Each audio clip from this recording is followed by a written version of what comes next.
ریاست میں دو معصوم شہزادیاں رہتی تھیں۔ ان کے نام عائشہ اور مریم تھے۔ دونوں بہت نیک دل تھیں۔ ایک دن انہوں نے ایک پراسرار نقشہ پایا۔ نقشے میں جادوئی باغ کا راستہ تھا۔ دونوں نے باغ تلاش کرنے کا فیصلہ کیا۔ وہ صبح سویرے سفر پر نکل پڑیں۔ راستے میں ایک خوبصورت ندی ملی۔ ندی کا پانی شیشے کی طرح صاف تھا۔ وہ ندی پار کر کے آگے بڑھیں۔ کچھ دور ایک سنہری دروازہ نظر آیا۔ دروازہ آہستہ آہستہ کھل گیا۔ اس کے پیچھے جادوئی باغ تھا۔ باغ میں چمکتے ہوئے پھول تھے۔ ہر پھول سے خوشبو آ رہی تھی۔ رنگین تتلیاں ہوا میں اڑ رہی تھیں۔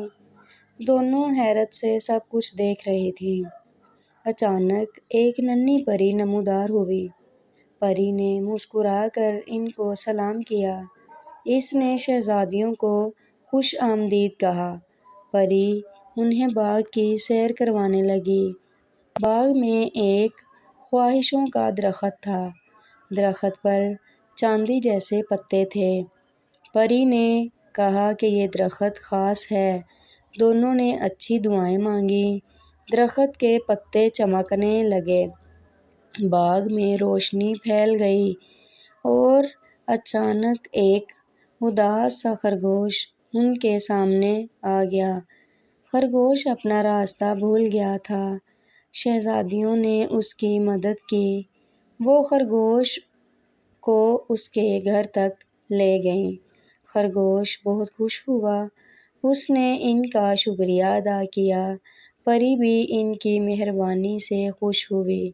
اس نے انہیں ایک تحفہ دیا۔ تحفے میں ایک جادوئی پھول تھا۔ یہ پھول خوشیوں کی علامت تھا۔ شام ہونے لگی۔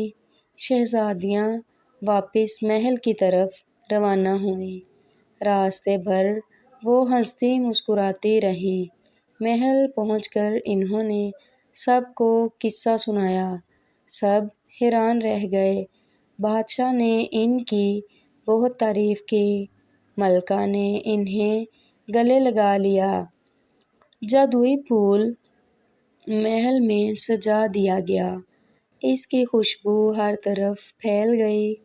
لوگ خوش رہنے لگے۔ شہزادیاں سب کی پسندیدہ بن گئیں۔ ان کی نیکی کی مثالیں دی جانے لگیں اور وہ خوشی خوشی زندگی گزارنے لگیں۔